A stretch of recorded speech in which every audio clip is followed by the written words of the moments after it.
शासकीय योजना त्याचे फायदे काय आहेत, त्याचे इम्प्लिमेंटेशन कसं आहे, काय त्याच्यावर आपण चर्चा करू. त्याच्या अगोदर मला फक्त एवढं इनपुट देऊया की ह्याच्यामध्ये सगळे व्यवसाय करतात, सगळे नोकरी करतात, कोण काय करतात हे पहिला मला सांग.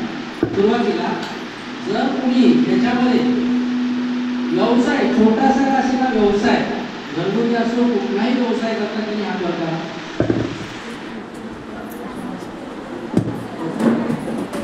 घरगुती कुठलाही व्यवसाय करता लक्षात ठेवा. बऱ्याच म्हणजे 50%च्या वरती सगळ्यांनी हात वर ठेवा. बरोबर, म्हणजे आपण कोण आहे? उद्योजक. लक्षात ठेवा, आपण मालक आहे, उद्योजक आहे. ज्यांनी हात वर केला त्यांच्याशी सगळ्यांनी टाळ्या वाजवा.